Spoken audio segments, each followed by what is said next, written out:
Candidate Kyagulanyi Sentam Robert, as a duly nominated candidate, you are required to observe the following. 1, you are to appoint an official agent who will coordinate your campaign meetings and media program, and also attend meetings on your behalf where necessary. Secondly, you are to avail the Commission with a schedule of your campaign meetings and media program as soon as practicable, so as to facilitate the smooth harmonization of all the candidates' campaign programs countrywide before you embark on your campaign schedule, which officially begins on 29th of September. You are also to sign a memorandum of understanding with the Electoral Commission on compliance with the harmonized campaign program, timelines, and guidelines. Under Section 23 of the Presidential Elections Act, the Commission is required to ensure that the relevant organs of the state provide you, during the entire campaign period, your protection, both on the road, on the campaign trail, or not even on the campaign trail, wherever you want to go, and also at home.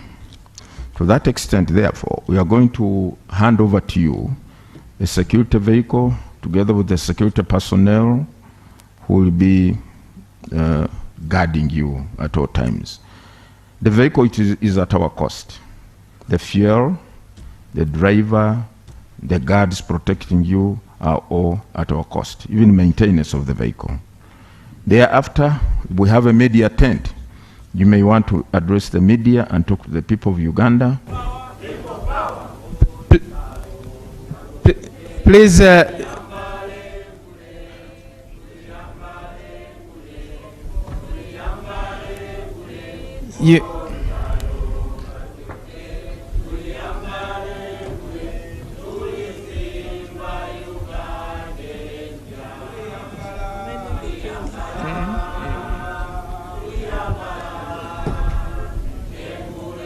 I want to take this opportunity to pay tribute to our former Deputy President, Mama Jolly Mugisha, who passed away on the 24th of September last year. Today is exactly 1 year since we lost Mama Jolly. Mama Jolly was always a pillar of strength and courage within us. We strongly believe that today has fallen on this day, not by coincidence. Maybe there's a message that we are getting from the Almighty. Mama Jolly, rest in peace. We shall make you proud. We shall never give up your dreams.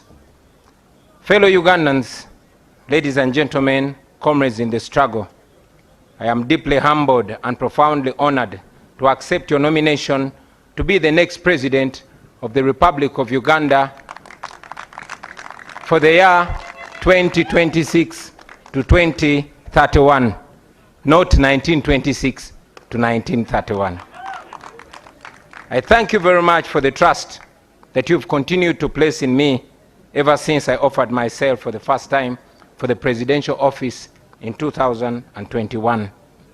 Today, my heart is filled with a deep sense of responsibility to deliver to that trust that you've put in me.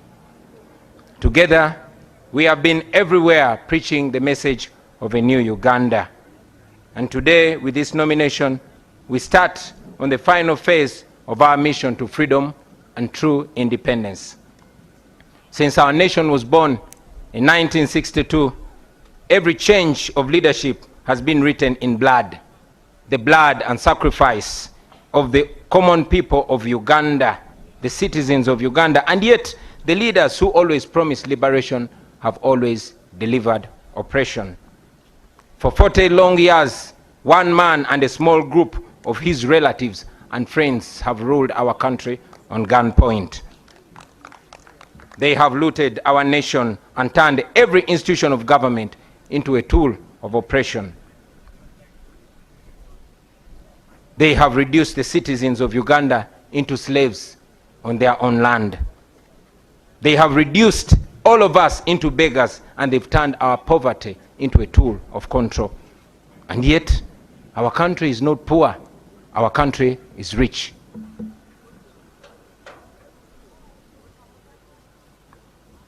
Our country cannot fall down. Our country will stand firm. Ladies and gentlemen, our country is fertile. Our people are hardworking and enterprising. We are rich in creativity. We are resourceful. We are energetic. We are young, and we are promising. Our country is one of the richest countries on the planet in terms of natural resources. So, my brothers and sisters, our problem is not lack of wealth. Our problem is lack of leadership. Leadership that serves the people instead of terrorizing them and exploiting them. Leadership that seeks to uplift the citizens instead of enslaving them. Sisters and brothers, this is not the first time that we stand before you with a dream of a new Uganda. We first made our attempt 5 years ago in 2021. Hundreds of our brothers and sisters were tortured. Many of them were arrested, and they're still in prison as we speak right now. Many were killed, and many are missing to the present day. And yet, we refuse to give up. I know that many of you are now asking, why then do we go to the polls? Why do we risk the tear gas, the bullets, the prisons, the torture chambers, the death, and all the mess that is awaiting us? My answer to you is this: we risk it all because the alternative is giving up, and that is 10 times worse. If we give up now, we shall have no moral authority to complain about what happens next. If we surrender now, that means that the fighting spirit of Rita Nabukenya, of Frank Senteza, of Yasin Kauma, and many others has been defeated. It means that they died in vain. It means betrayal. Betrayal of the comrades who have spent years in prison, counting on us who still have our little freedom to continue fighting for their freedom. Therefore, ladies and gentlemen, no matter what happens to us, we must keep moving forward. Even if somebody tells you that our chance to freedom is only 1%, let us take that chance and fight. We have always been telling you about the protest vote, and today, let me use this opportunity to break it down in more detail. We have voted before. We have won elections before, and we have been rigged before.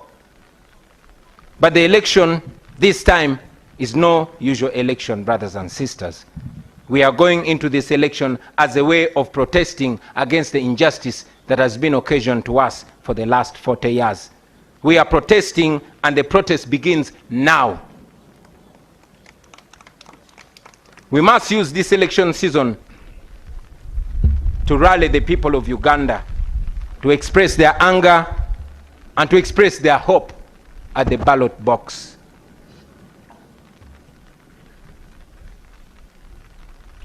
We are going to use this election to protest legally. We are going to use this election to protest constitutionally. And we are going to use this election to protest non-violently.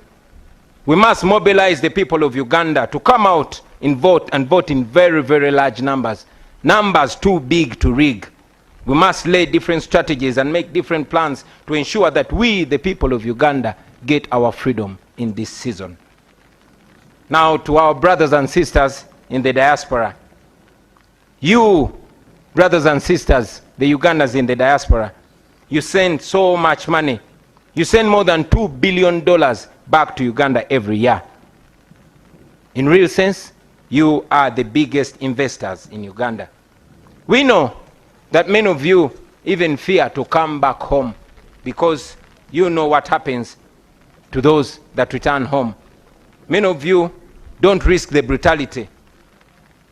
We know that Ugandans like Sam Mugumya, who returned from a Congolese prison, was abducted weeks ago, and up to now he's missing. Nobody knows where Sam Mugumya is. We know Robert Kayingo Luja a lawyer who was recently abducted from the airport, kept incommunicado for a month before being forced back in exile without even stepping foot in his house. The examples are many, ladies and gentlemen, but I tell you, my friends, we are fighting so that you can return to your home, to your families, to freedom and dignity. We are fighting so that you are received with roses and not handcuffs. We fight so that Uganda can give your children the chances and opportunities that you never got. That is why we fight. Now to General Museveni. I know you don't like listening to young people or even listening to anybody at all, but at least listen to your friend and Bush war comrade, General Kainda Otafire.